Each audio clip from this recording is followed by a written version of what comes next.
to Mike Messes with Music product review for the X2 Double Wireless Soundhole Pickup. Watch us while we install it with no drilling or cutting and see whether it'll work on a nylon string guitar. Hi, it's Mike. I'm still messing with music. Back in October last year, I bought the guitar on the wall over there, which is a Parlor Guitar from 1936. Royal is the brand. Beautiful guitar, amazing shape. There was no way I was going to cut holes in that to amplify it. There's just no way. So I looked for a wireless sound hole device, and this is the one that came up. It's an X2 Double. Now there's been an X2 Double edition beyond this one, which has more controls, but it fills up more of the sound hole. I like this concept. This concept is, as you can see here, the shape of this is going to fit in the very top of the sound hole with very minimal obstruction into the sound hole itself. You have a control for a microphone and for volume.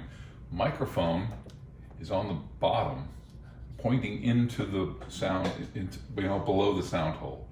So this microphone on the bottom, in the sound hole, is a terrific feature. On the top, it's going to collect the strings, and so for a steel string guitar, I know that works because I've tried it. Okay, and I'm gonna install it today on a nylon string guitar, just to see what kind of output will we get just using the microphone, because I don't think it'll pick up anything from the strings. But then again, maybe it'll pick up something from the strings that are wrapped in metal. But nothing from the nylon string, certainly. But we're going to find out what happens if you put this on a nylon string guitar. But it plays beautifully. We'll also play it quickly on the Parlor Guitar, so you can hear it.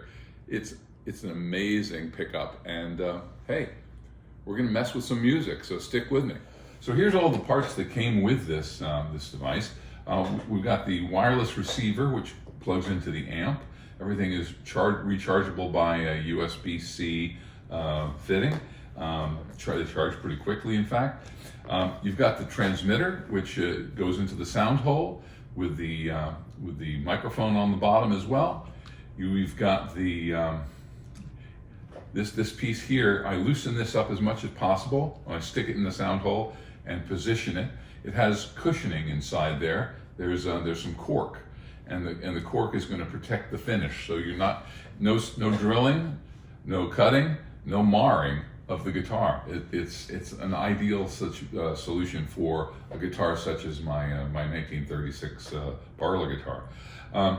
It has controls which cover everything from on-off and tone, bass and treble tone, which can be controlled with this tiny little screwdriver, which came with the unit, which is very handy.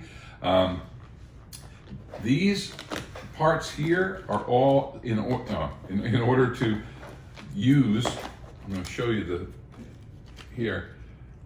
You can connect it by a cable. So if you absolutely don't want to use the Wi-Fi for some reason, you want to use the cable, you can string the cable on the outside of the guitar. You can connect it back here to the button, and you can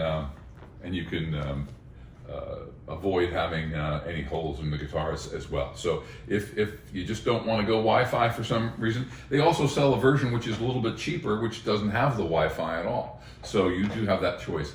This one cost me about $85 with the full wireless setup on Amazon. The other is about $52. So, that's your choice if you don't want to go wireless, but this wireless kit works very well. It's all really a matter of interference, and if you're concerned about that, you might want to stick with just a cable. So, that is all I'm going to show you about this. Now I'm going to go grab the guitar, do a little magic editing. This is my student Yamaha. This is when I started playing. I took it to sea with me when I was on a tanker, and I've got some pictures of me very young with a lot of curly hair, playing this guitar on the must have been the Delaware Getty. And so this guitar has been with me for I don't want to tell you how many years, a lot of years, and so very dear to me. And just like the very nostalgic guitar on the wall there. You know, this one is old. This is from the 70s. Probably was built in the mid 70s. I took it to see in about 1981. So, you know, this guitar, I don't want to drill any holes in it. I actually bought a high vibe unit and was going to install it in this guitar. I ended up buying another guitar in order to put the high vibe unit in my Cremona, because I just couldn't cut this guitar. It's just, you know how it is. Sometimes something touches your heart. So what we're going to do here is we're simply going to loosen up the strings a little.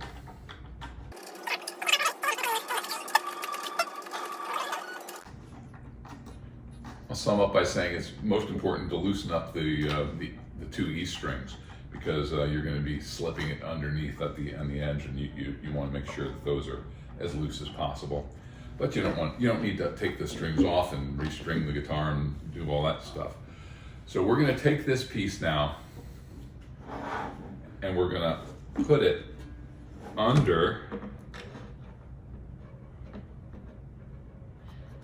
all the way under,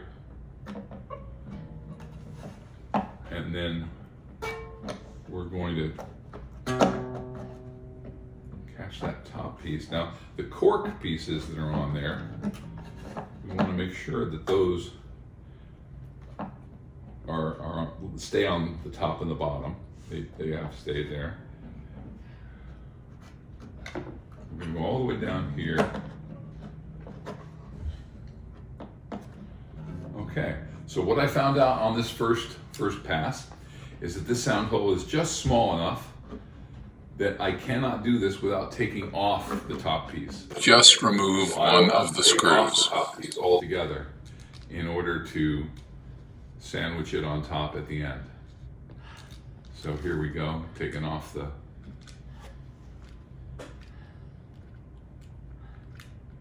top piece. Darn good question we're about to find out the answer to.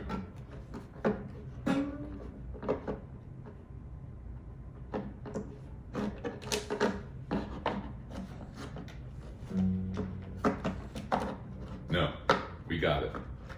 Just needed to loosen it all up enough, and it's in there. Okay. Yeah, everything is in place as it should be.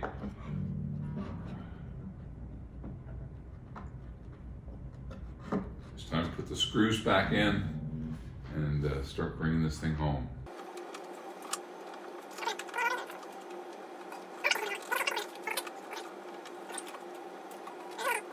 All charged up, and then we're going to give it a try with the amp. I'm transmitting on the microphone, and as expected, the strings are not really doing anything. Now, in order not to pick up the resonance of this beautiful sounding guitar, I'll only pick up what's going through the wireless interface. I've connected the wireless interface to my Tascam unit, and I'm only recording. You're only going to hear from here on. I'm going to just turn it over to this recording, and that's what you're going to hear.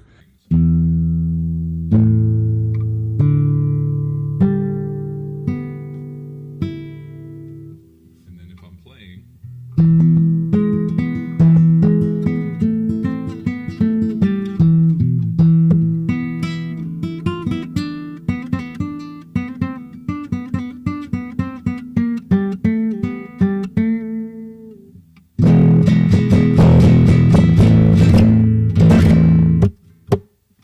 Okay, so now you've heard what it actually sounds like coming through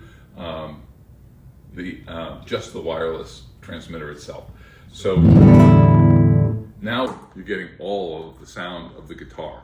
So for flamencoists, this is a very nice way to pick up all the guitar sounds in the lower end. And then obviously you need to mic the sound hole with a normal mic in the front to get the full tone of the guitar. But it has its purpose, but it's not a complete replacement for, it's not a way to amplify a nylon guitar. That's what we found out.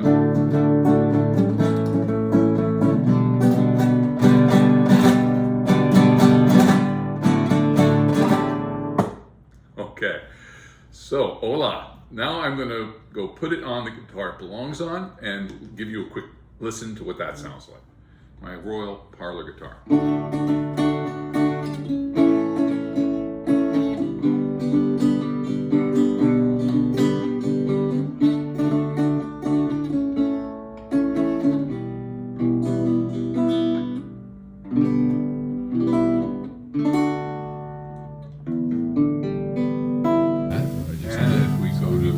Record on so that we can actually see what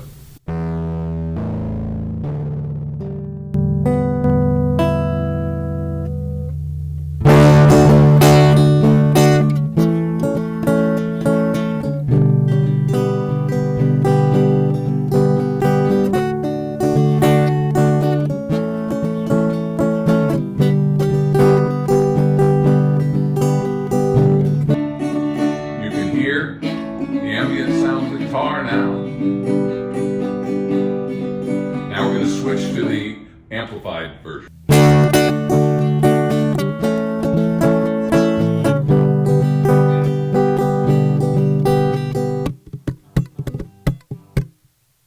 We'll see what that sounds like. Hopefully we got something good for you. So until next time, remember the X2 Double is an amazing device, very easy to put on, no drilling, no cutting, no marring, and it gives you the ability to take a steel guitar and transmit it to an amp beautifully. If you're looking for something to pick up the body sounds and the deep tones of a nylon guitar, the microphone will pick that up as well. But it's really intended for the steel string acoustic. So till next time, keep messing with music. It's Mike saying goodbye.